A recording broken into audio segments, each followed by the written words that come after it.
Hi students. Last week we had the chance to go through dot plot lesson with you. Today we are going to continue with graphing and also pie chart. Okay, so please refer to student page 113 and 130 for today's lesson.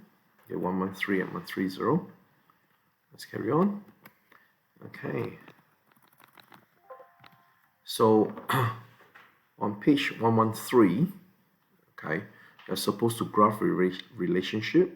So basically you need to find out the number of sides for each of the pattern, and then after that put them accordingly, and then from there you graph the results. So things that you need to know before this lesson is the special polygon, namely hexagon, octagon, decagon, and dodecagons. So things to know, okay, hexagon is a 6-sided figure. You still remember what's a 7-sided figure? That's right, it's a heptagon, right? Okay, and then the 8-sided is octagon, 9-sided is nonagon, and 10-sided is decagon, and 12 sides is actually dodecagon. Okay, just remember that. These are things that you need to know. Okay, so since hexagon, we know there are 6 sides. So for 1, there will be 6. There are 6 sides. When I join 2 of them together, how many sides do I have? That's right, 12 sides. And when I have 3 of them, it's 18. And you can see it's a relationship of, or related to, multiplication of 6, isn't it?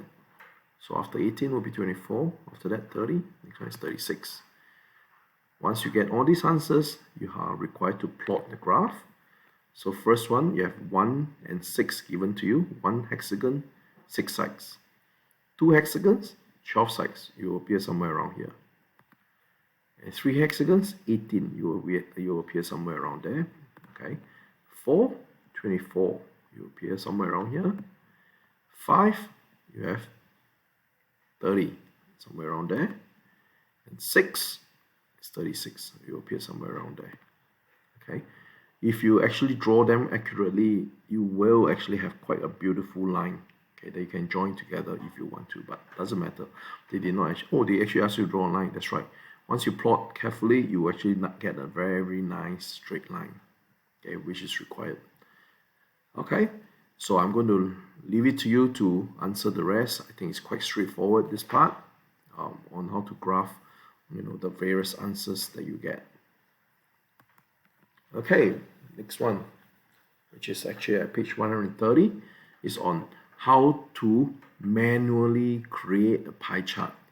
So in certain sense, the book has actually done most of the work for you.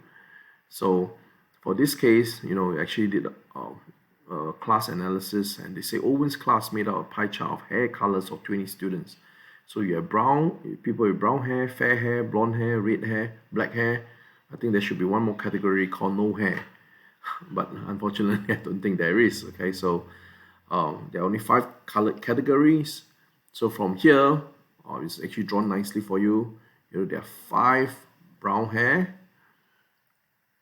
2, 4, 6 fair hair, 3 blonde hair, 1 red hair, and 5 black hair. Okay, so from here we know that there are 20 students. Okay, it's drawn nicely for you. So brown hair, we know that there are 5 of them. That's how you get 5 out of 20 in terms of fraction. So from 520, you reduce it to the simplest form. That's how you get 1/4. What about blonde? Look at blonde. How many do we have? We have 3 of them. That's right.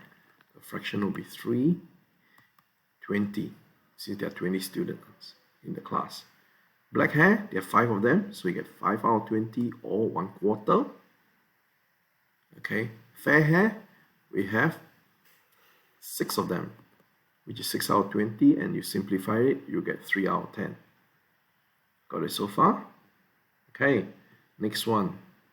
Okay, we're supposed to do a survey for a class. There are 19 students in the class, but this one they want 20 students. So It's impossible for us to change the diagram, but anyway, I have given you another set of data instead.